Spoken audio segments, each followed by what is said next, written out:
the real folks doing the work are out there on the fire line right now. I'm sitting here on a conference call, but I got a bunch of 18 to 27-year-old kids out there, slinging chainsaws and digging dirt and hiking up and down the hills. And those folks are the ones sometimes, I get to do the talking, but they're the ones that need the credit and deserve the credit for what they're doing and protecting these communities.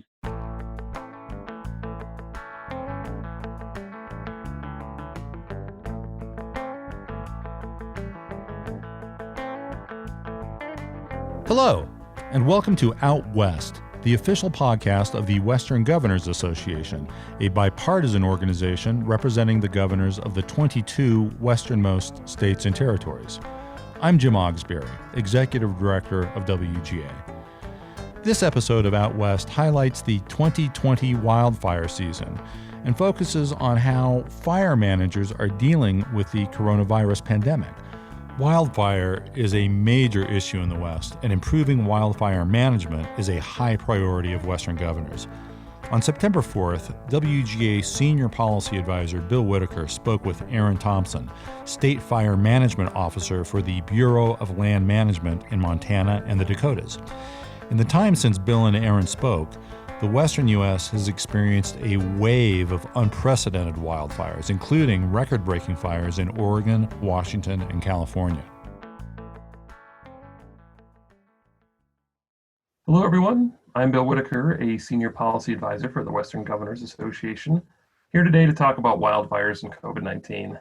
I work on a number of natural resource issues for WGA, including wildfire, forest, and range management. And I also have a background in wildfire. I worked as a professional wildland firefighter for both the National Park Service and the U.S. Forest Service. We're joined today by Aaron Thompson, the State Fire Management Officer for the Bureau of Land Management in Montana and the Dakotas. Aaron is calling from a wildfire right now and taking a break from the work to give us an update on the fire season and to answer our questions about how the coronavirus pandemic is affecting the West's wildland firefighters. So Aaron, before we begin, a bit of background. How did you get into this line of work, and what made you want to be a firefighter?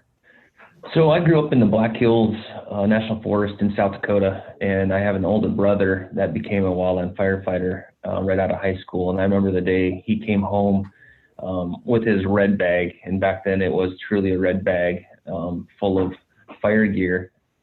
And I remember unzipping his bag and going through it and seeing his yellow shirt and his green pants, a hard hat, and I always looked up to my older brother, and from that day on, I said, that is the profession I want to be in.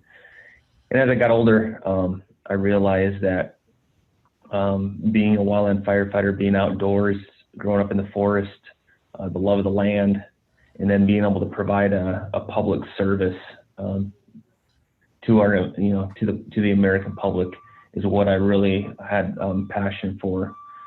So that's, kind of growing up outdoors in the forest and wanting to follow in the footsteps of my brothers, what kind of guided me into jumping into being a wildland firefighter.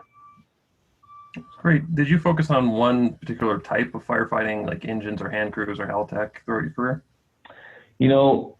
Growing up there in the Black Hills, that's where I started my career, and it was mainly wildland fire engines and Helitech.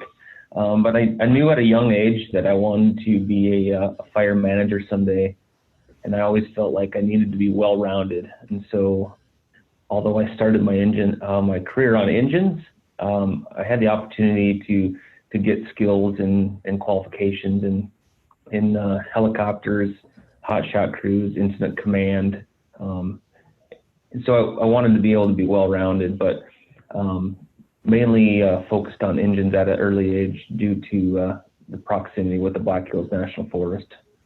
No, I spent most of my time on engines, so I can relate with that, but I also bounced around a little bit. And I can absolutely relate to your story of looking at your brother. I remember being in about 12 in Yellowstone National Park. I was living up there. My parents worked for the National Park Service. And I remember seeing the fire crew there. And at that age, I thought that was the coolest thing in the world and just knew instantly. I remember seeing the red bag, seeing the engines, and just knowing instantly that's what I wanted to do. So I can definitely relate to that appeal. So to move to the fire that you're on, Where are you calling from? What's the name of the fire on? Where it's located, and how's it going? So yeah, I'm calling in from it's the Woodward fire. It's burning on the Point Reyes National Seashore in California. So this is a Park Service fire, just over 4,800 acres as of this morning, 71% contained. At the peak of this fire, we had around 600 firefighters fighting it. Things over the last 2 weeks, we've been very successful getting containment lines on this fire, being able to lift some evacuations and evacuation warnings, getting the public back into their homes, and working closely here with the Park Service on what it's going to look like when our incident management team transitions us back to the Park Service. How's it going with the community there? I know if I'm correct, at Point Reyes, there's a real history of wildfire and prescribed burning there more than other parts of California. So I always thought it was an interesting park, and that prescribed burning and wildland fire use and things like that are a little bit more established there than they are in other parts of the country. Yeah, no, the public's been extremely supportive and thankful of the firefighters and the great work that they're doing. This fire is extremely visible from San Francisco and the surrounding Bay Area, and then obviously the Point Reyes is it's right in Point Reyes' backyard, so they can see the smoke. So, we've really been trying to get the message out to the local community that they're going to continue to see smoke for quite some time, but the potential for the fire to escape containment lines is going to be extremely minimal. And the Marin County Fire Department that we're working closely with, as well as the National Park Service, they'll continue to have resources on this fire, continuing to patrol, mop up, and respond to any issues that the community sees in the future. But so far, the community has been very, very thankful, very engaged. We've really just had no problems dealing with the public out here. So I'd like to get to talking about COVID-19 and how it's impacting firefighting. But first, I just kind of want to lay out what wildland firefighting is like. I think I've been reading a lot of stories about wildland firefighting this year just because it's an exceptional year with the coronavirus. But I think when I read those stories, most people don't understand how wildland firefighting works, what a day in the life of a wildland firefighter is like. I was a firefighter from 2006 to 2015. And when I started, I just couldn't believe how different it was from what I expected. You watch the movies and you think it's just going to be people yelling and it's going to be crazy, go, go, go all the time and trees crashing. And I didn't really realize how much of a slog a lot of firefighting is. It's a lot of just hard work every single day, pretty unglamorous and very repetitive. And I just think, the popular perception versus reality is a little bit mixed. So can you just describe a typical day for wildland firefighter? And has it changed at all since I got out of it about 6-7 years ago? You bet. Wildland firefighting is definitely a physical work. You must be in good physical condition. Firefighters are definitely physically fit people. You've also got to have a sharp, analytical mind to be successful firefighter, because you're often handling several different tasks at once. Managing people, guiding fire suppression operations, planning for future fire activity, thinking about logistics, such as how you'll ensure your firefighters are eating healthy meals on a fire, and how they get ample rest, and how we follow safety protocols, and much more. Wildland firefighting is definitely not an easy job, though it's rewarding at the same time. You're able to save property, protect lives, precious natural resources, which is no small feat.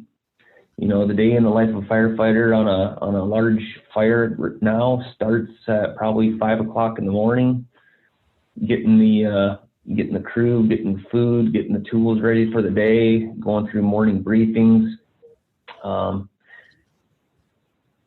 hitting the fire line. You hike a piece of line to where you're going to start your mission for the day, and they're going to work a long day in the smoke and dirt, eating on the line, packing water with them all day long. and then they'll end their shift around, 2100 at night, and around 10 o'clock, they try to be bedded down for the day. So long hours, like you said, we talk about it being more of a marathon. It's not a sprint. And you got to be able to endure 16-hour days over 2-week periods with very few days off in between the next potential assignment. And so over time, I think, the day in the life of a firefighter on the ground, it has changed, and it's changed probably a lot with the technology that we utilize. But operationally, we'll always need to have the boots on the ground, the tools that those folks use, being able to scrape vegetation and get down to the mineral soil and cut trees.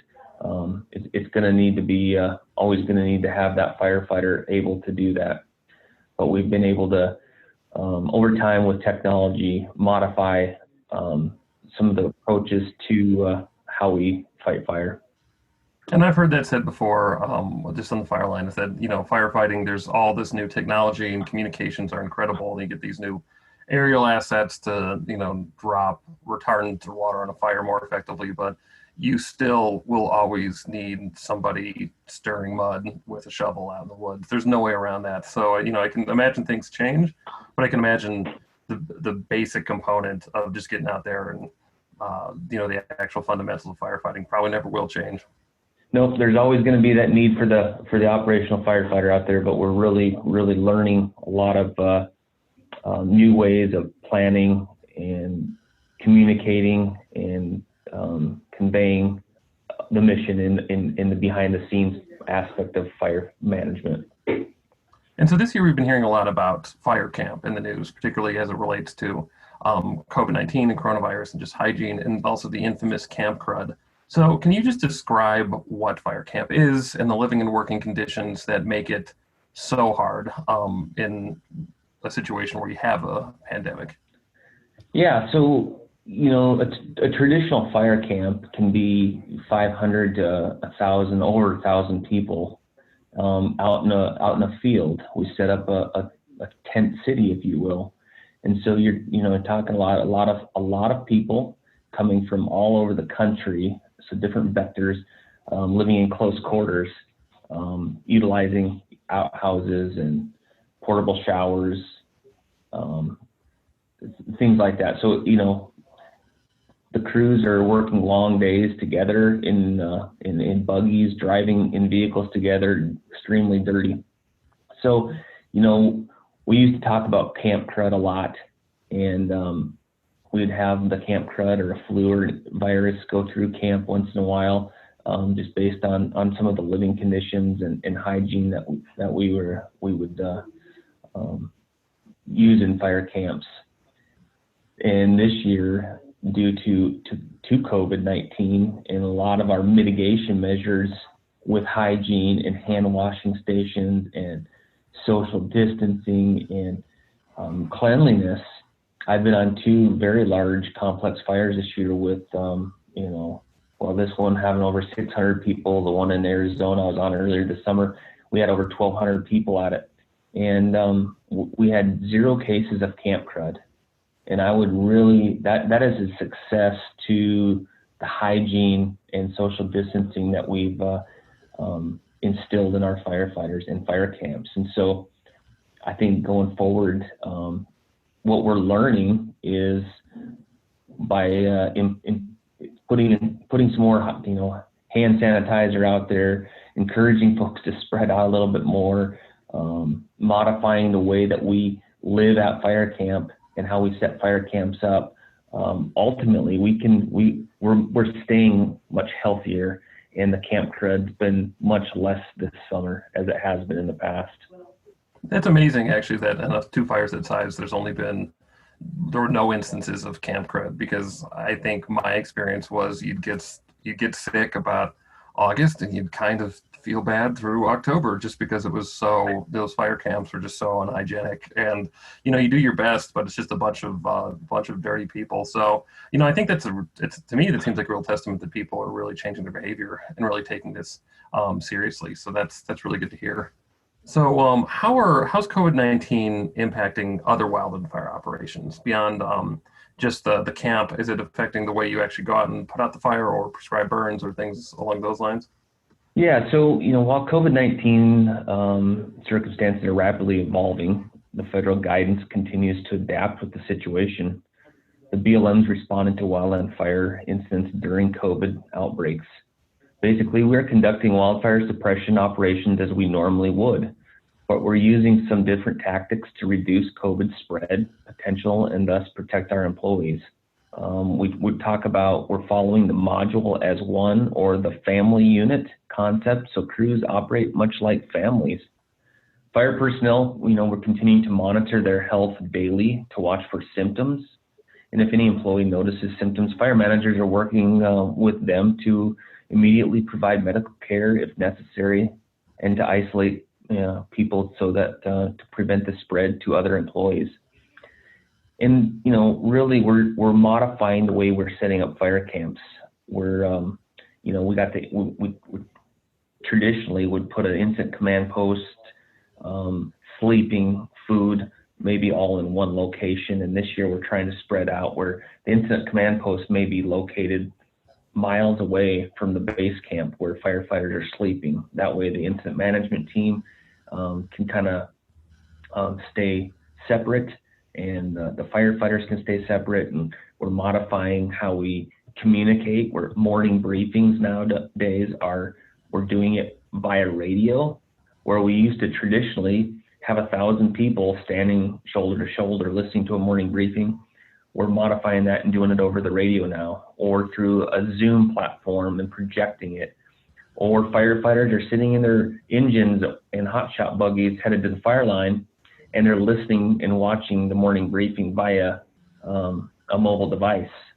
And so we've been able to spread out much more than we have in the past, which really has helped out. So you mentioned some of the new operational practices that you've put in place due to the pandemic. Have some of those turned out to be beneficial? Are you actually going to keep some of those practices after the pandemic's passed? Yes, we've been able to a lot of the planning and pre-planning, preparing for this fire season. A lot of what we're learning through the use of technology, that we absolutely will keep a lot of our new processes in place. And one of those I'll talk about is when you come into a large fire camp, there used to be a traditional check-in where each firefighter would have to go to a person and physically write down, where they came from and what their qualifications were. And, when you had that hand-to-hand, face-to-face contact. And now we're doing all that via web-based systems now.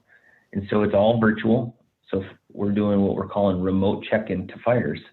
So crews, when they get to the fire assignment, they can essentially self-check in from their vehicle, and we can populate our incident action plan based on that. So there's zero contact there with the incident management team. We're doing remote and demob. So as a crews, and you remember Bill being a firefighter, before you could leave a fire camp, you had to get your time sheet, you had to turn in all your equipment and gear and supplies. Now this is all electronic. Folks can do this on a smart device. So it's minimizing that contact, as well as it's actually probably speeding up the process of getting folks out of fire camp and on the road to their home unit. Other things, like I said, was our morning briefing. That was one that was going to challenge us as a fire community, how we were going to get the important morning operational briefing to the firefighters. And we've adapted that by doing the radio briefings or like the Zoom platforms or Microsoft Teams platforms. And that's bound to be very beneficial to the firefighters. And we've definitely been able to minimize our exposure to each other and all the vectors that come along with 1,000 people standing shoulder to shoulder. Our meals, the way that we've traditionally done fire camp meals in the past is you line up and you go through a big assembly line through the caterer, and they put the plate together for you. Well, now under the new national contract, they're boxing all the food in these little clamshells, and so minimizing that contact at the camp, at the food unit. And so only one person's going up. You have to be masked up to get your food. And then there's no traditional seating as in the past. We'd have big tents where all the firefighters would sit and eat their chow in the chow hall.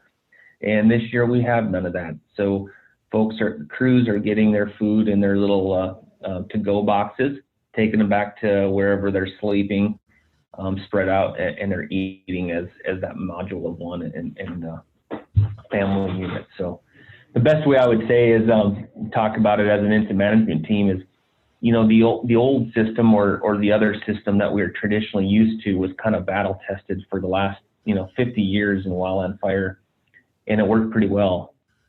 And we just haven't been able to truly battle test our new processes. And so this year, being the first trial of this new environment, is proven to be pretty successful. There's been a few bumps in the way, but those things are issues that we can definitely resolve. And so we're definitely seeing some efficiencies, and overall the health of our employees is what we're really focused on. And I think we're doing a pretty good job of taking care of them. And so in addition to the initial attack and large fire plans, how has COVID-19 impacted the non-suppression fires, or more limited suppression fires, things like prescribed burning or just general fuels reductions, and managed fires, or fires for wildland or for resource benefits, or whatever the term of art is now? How has it affected those activities? So we've been able to continue meeting fuels reduction goals established early in the fiscal year. For example, right now we're on track to treat more than 600,000 acres by the end of the fiscal year, which is September 30th. And that goal was set long before the pandemic occurred. Fuels reduction treatments are so important because they reduce the fire risk in the long term. So it's critical for us to determine how we could continue our fuels treatment program without compromising the safety of our employees. But that hasn't come without some challenges. We've definitely working through all these new mitigations. We've had to, a traditional prescribed fire, once again, we would have a morning briefing and we'd all get together. So we've had to work through these new processes of how do we do a morning briefing on a prescribed burn and minimize contact. And so that's where we started field testing these radio briefings, emailing maps through the use of our technology. Instead of passing out paper maps, we're just putting them on our mobile devices now, spreading folks out, more vehicles, on certain projects. But overall, we're gonna be able to meet our the target that we set out to accomplish, and continuing to work through these best management practices that were developed back in March, April, May of this year, preparing for the fire season. The fuels program just goes hand in hand with the fire suppression program, and so the same folks that were involved within our fuels programs have been involved with the fire program as well, and very familiar with all these same best management practices. Well, it's good to hear. Yeah, it's a complex problem, so good to hear some of the best folks are on it. So Aaron, thank you for the interview. Thanks for taking your time to do this. I really appreciate it. It's been really cool to talk to someone on the field and just talk shop for a little bit. It's nice for me to sort of relive my glory days and talk to someone who's actually out there doing the work. So we appreciate that you taking the time. We appreciate all the work you're doing out there in the fire, and thanks a lot. Thank you, Bill. I appreciate it. And, I just want to, throw out there that the real folks doing the work are out there on the fire line right now. I'm sitting here on a conference call, but I got a bunch of 18 to 27-year-old kids out there, slinging chainsaws and digging dirt and hiking up and down the hills. And those folks are the ones sometimes, I get to do the talking, but they're the ones that need the credit and deserve the credit for what they're doing and protecting these communities. So That's a good point, Aaron, and I totally agree. I think it's good to give credit where credit is due, and that there's a huge number of young people right now in the West really waking up every day under hard circumstances and going out every day and just really working hard to protect the West's resources, to protect life and protect property. And I think a lot of people don't really understand how difficult that work can be and sort of the toll it can take on everybody. So I think it's always good to give credit to those folks who are out there actually doing the work in the field when there's an opportunity. Thanks for listening to this episode of Out West, presented by the Western Governors Association. To learn more about our ongoing work on wildfire, forest, and rangeland management, please visit westgov.org. And be sure to join us next time as we continue to discuss significant issues facing the Western United States. Finally, WGA would like to thank Aaron Thompson for sharing his expertise on Western wildfires. Happy trails, everyone.